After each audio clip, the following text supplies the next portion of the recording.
He thought staying home alone was safe. Until the door handle turned. True scary Home Alone story. The man at the window. Rain hammered against the glass like a warning that nobody heard.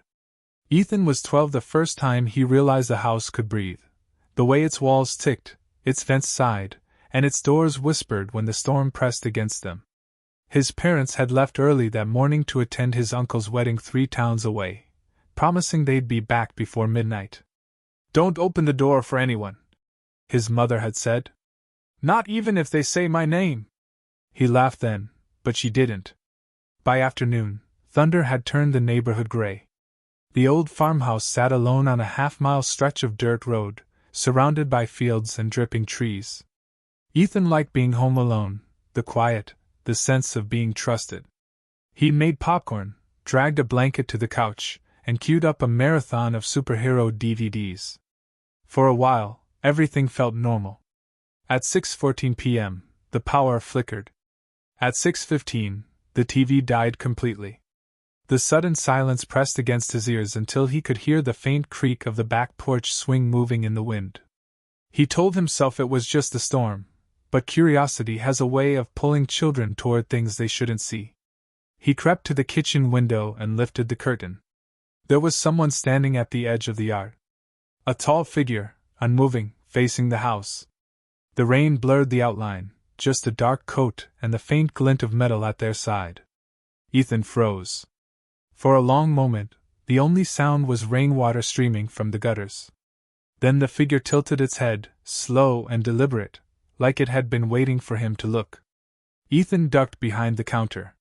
His heart thundered louder than the storm. When he peeked again, the yard was empty. The swing still moved. He locked every door in the house, front, back, basement, even the small window near the laundry room. Then he grabbed the house phone to call his mom. No dial tone. The power outage had killed the landline too. His cell had only 3% battery. He texted her anyway. "Someone's outside." The message spun for nearly a minute before failing. Upstairs, floorboards popped, a normal sound, he told himself, but then came another one, slow, deliberate footsteps crossing the hallway. He stared up at the ceiling. His parents' room was directly above the kitchen. He wasn't alone anymore. Ethan grabbed the baseball bat from the umbrella stand. The sound stopped. Then came 3 soft taps against the living room window, not knocks, more like fingernails brushing glass. He turned, hard hammering, and saw a pale reflection staring back at him from the window pane. Only it wasn't his. He backed into the hallway, gripping the bat so tight his knuckles whitened. Another tap, this time harder, from the opposite window. Then the sound of the porch door creaking open, not blown by wind, but pushed. Ethan ran to the stairs, whispering under his breath, "Please, please go away." From the top step, he could see the front door handle turning. Slowly. Clockwise. Then stopping. Then turning again. Something, or someone, was trying every door. Testing each lock. He remembered the emergency number taped to the fridge. He raced back down, dialing 911 on the house phone just in case the signal returned. Static hissed through the line, and beneath it, faint breathing. Not his. "Hello?" he whispered. The breathing stopped. Then a man's voice came through, calm and wet with static. "Ethan, open the door." He dropped the phone.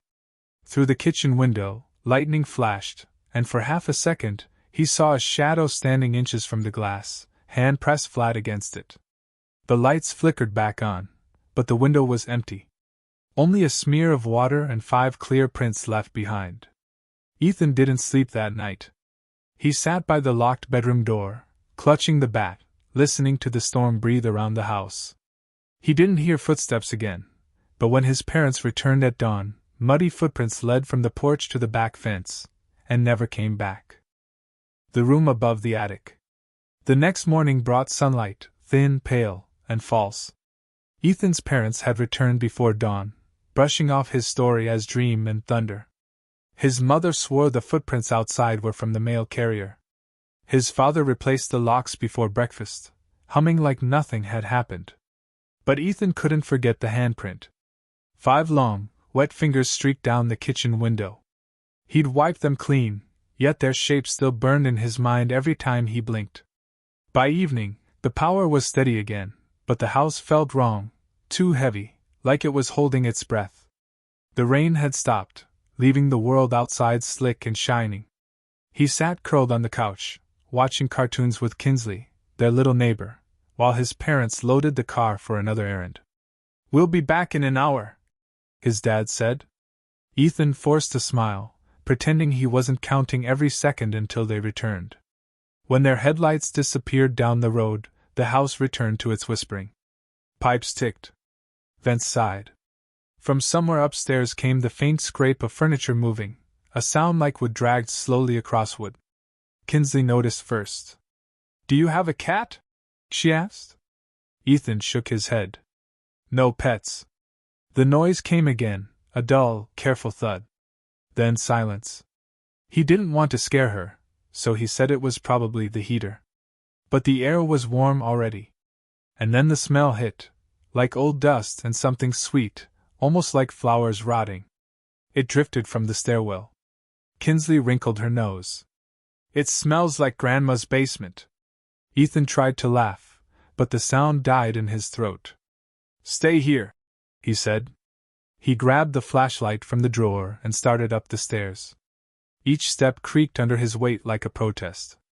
At the top, the hallway stretched darker than it should have been. The bulb outside his parents' room flickered weakly, giving off just enough light to show the pull string to the attic door swaying gently. It shouldn't have been moving, there was no draft. He shone the flashlight upward. The attic door was cracked open. His heart stuttered. His dad had padlocked it weeks ago after raccoons got in. The lock was still dangling there, open, swinging. "Dad?" he called out, voice trembling. No answer. The silence upstairs changed, turned alive. He could hear something small shifting in the dark, a faint scrape, then a breath.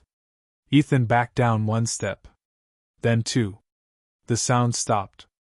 Kinsley's voice came from below, high and scared. "Ethan, someone's in your room." He turned and nearly dropped the flashlight. At the far end of the hallway, his bedroom door was open. He was sure he'd closed it. Inside, the curtains fluttered though the windows were latched shut.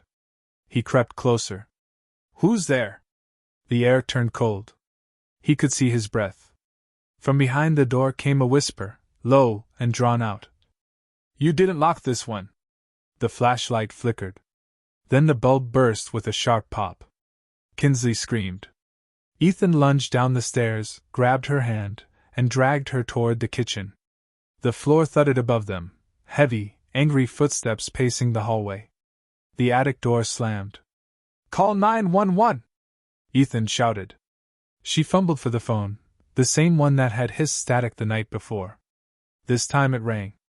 "Emergency services, what's your—" Before Ethan could answer, something huge crashed through the upstairs wall. The whole house shook. Dust rained from the ceiling. He stared up at the stairwell. A shape moved at the landing, tall, hunched, its face hidden behind the glare of the hall light. Then, as suddenly as it came, the shape stepped backward and vanished. The operator kept asking if anyone was inside. Ethan finally found his voice. "Please, just send someone. It's in the attic." When officers arrived, they found no footprints, no signs of entry, no broken lock, just that sweet, rotting smell in the attic, and a single muddy handprint pressed against the inside of Ethan's bedroom door, the thing beneath the floorboards. The police left just after midnight. They'd searched every corner of the house, attic, crawl space, even under the porch, yet found nothing. No footprints, no forced locks, nothing they could write into a report. "Storm noise can play tricks on your head," one officer said kindly before closing his notebook. "Try to get some sleep." Sleep. That was the one thing Ethan couldn't do anymore. Kinsley's parents picked her up soon after, whispering apologies and promises never to leave the kids alone again.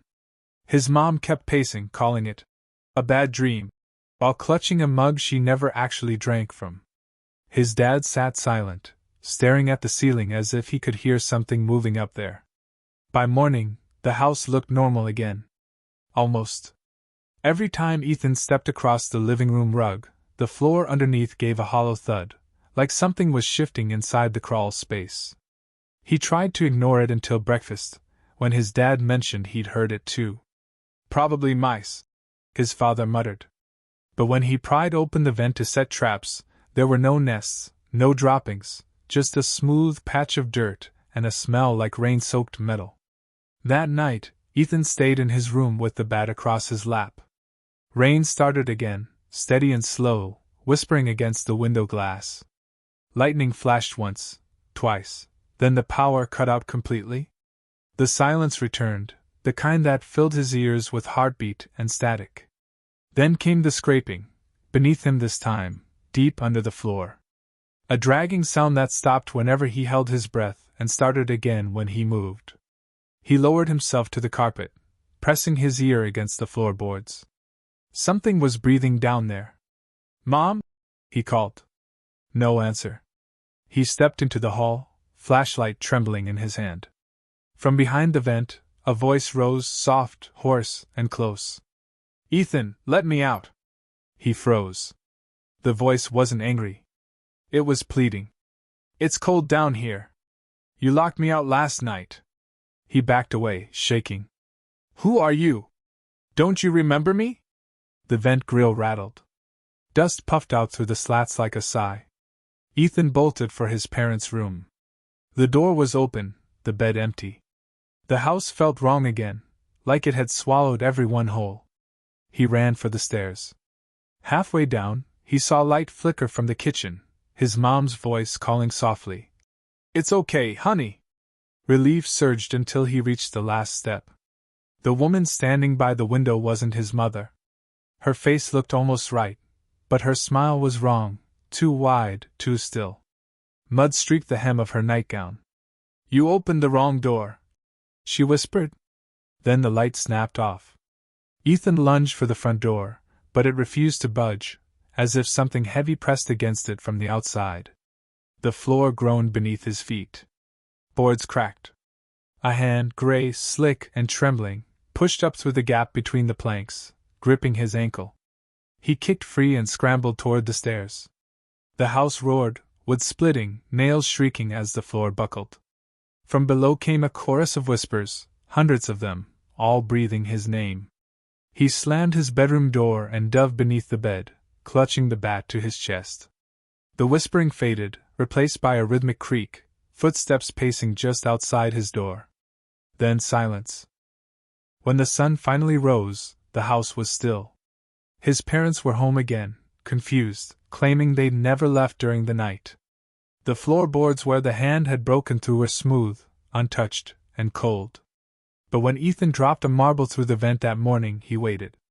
It rolled, clattered, then stopped. And something down there rolled it back.